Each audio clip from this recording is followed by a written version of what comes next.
Leaders of several NYSE-listed electric companies gathered at this fall's 60th annual EEI financial conference in Florida. Ashley Masternardi was on the ground and spoke with several industry leaders, including Edison Electric Institute Chief Executive Drew Maloney, who shared more about the event and the future of energy. Let's take a look. This is the premier conference for America's electric company leaders and investors. And we're here talking about all of the investment that we're doing and the innovation we're doing to meet America's power needs, to make sure that energy is reliable and affordable for all of our customers. What can participants expect today? What types of things are being discussed? And what types of programming is available? Well, I'll give you a great example. We're highlighting the fact that over the next 5 years, we're going to be investing more than $1 trillion in the electricity grid. If you think about our electricity grid, it's the most critical engine that supports America. So if the grid's not working, America's not working. So we are really focused on that investment and making sure that we are delivering that power to everyday employees, to businesses. And, think about it. When you go home, you turn your lights on, you turn your air conditioning on, you turn your heat on, you plug your phone in. All that requires our power. And I understand that we're seeing an increased need for energy. Why is that? Well, I think there's a confluence of three different things going on. Now we have the data centers and the AI revolution that we're having in the United States, and that's just one aspect of it.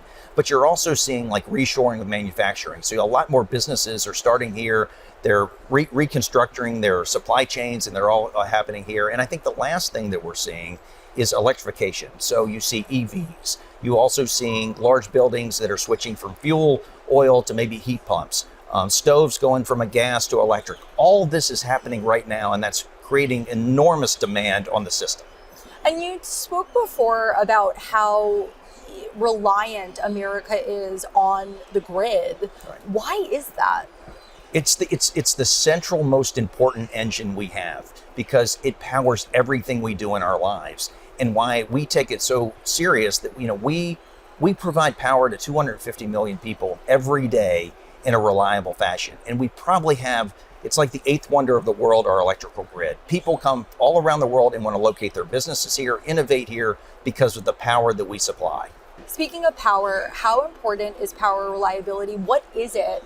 And why do companies want to focus on it so much? Well, if you think about all the AI data centers that are trying to get built now and all the manufacturings that want to get built, they want access to this grid because the grid is a diverse set of power sources out there. So 24/7, they can always have power on that grid. So we're looking at ways to work with a lot of these data centers and new large load customers and figure out creative ways where they can maybe curtail their activity during peak demand times. Or if they have backup power, they can offer that backup power to the grid to make it more stable for the long term so we can provide that reliable and affordable power to all of our customers at any time of the day.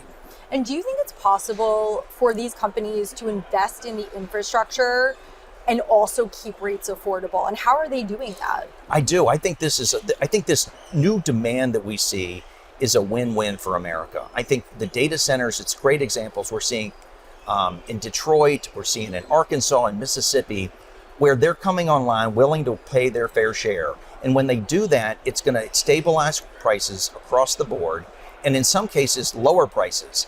And I think it'll create that kind of stability and long-term planning that we really need to drive economic growth here in America and keep rates in an affordable way. What's next for EEI? We are going to continue to advocate to the administration to support these principles. And I'll tell you one thing that we're really focused on here at EEI is that if you look at China and our race with China on AI, data centers, and getting more manufacturing here, it takes China less than 3 years to build a generation facility or a transmission line. In the United States, it can take up to a decade. We need to shorten that. That's why we're calling on Congress to pass permitting reform so we can lower the time period it takes to get power onto the grid. And not only that, lower the cost to the customer. If we can do it in 3 to 5 years, that saves an enormous amount of power and money for our customers.